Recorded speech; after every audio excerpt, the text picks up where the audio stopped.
शुभ प्रभात. आजच्या कार्यक्रमाचे सन्माननीय अध्यक्ष, आदरणीय व्यासपीठ, वंदनीय गुरुजन वर्ग आणि स्वतंत्र व प्रजासत्ताक भारत देशाचे सुजाण देशवासियांना प्रजासत्ताक दिनाच्या हार्दिक शुभेच्छा. आजचा हा दिवस प्रत्येक भारतीयासाठी आनंदाचा, उत्साहाचा, अभिमानाचा व सन्मानाचा दिवस आहे. आज आपल्या भारत देशाचा प्रजासत्ताक दिन अर्थातच संविधान अंमलबजावणीचा दिवस. 15 ऑगस्ट स्वातंत्र्य दिवस व 26 जानेवारी प्रजासत्ताक दिन यामध्ये नेमकं काय फरक आहे? स्वातंत्र्य दिन म्हणजे 15 ऑगस्ट 1947 रोजी आपल्याला स्वातंत्र्य मिळाले. आपली स्वातंत्र्यापूर्वीची परिस्थिती अत्यंत दयनीय होती. भारतीय जनता गुलामगिरी, अन्याय, अत्याचार या जाळ्यात अडकलेली होती.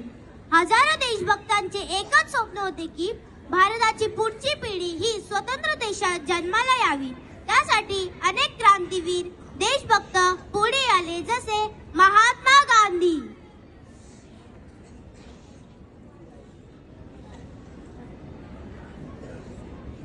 ना ढाल ना तलवार, सत्य उंचा तुमची हत्या. राणी लक्ष्मीबाई.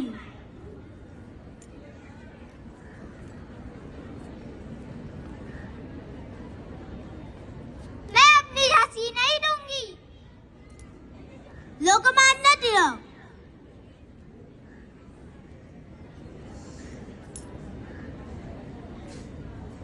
स्वराज्य हा माझा जन्मसिद्ध हक्क आहे आणि तो मी मिळविणारच. लोकमान्य टिळक. नेताजी सुभाषचंद्र बोस.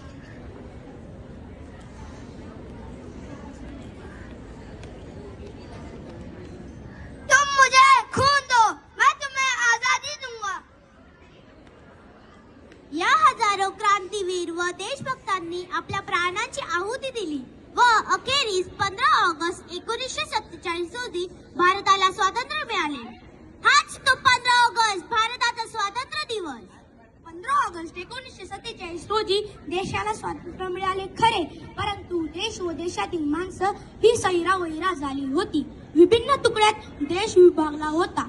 अशा दिशा भरकटलेल्या देशाचा स्वातंत्र्य बाधित ठेवण्यासाठी आवश्यक होतं ती नियमावली म्हणजेच भारताचा एक रहिवासी म्हणून पाडाव्याचे नियम.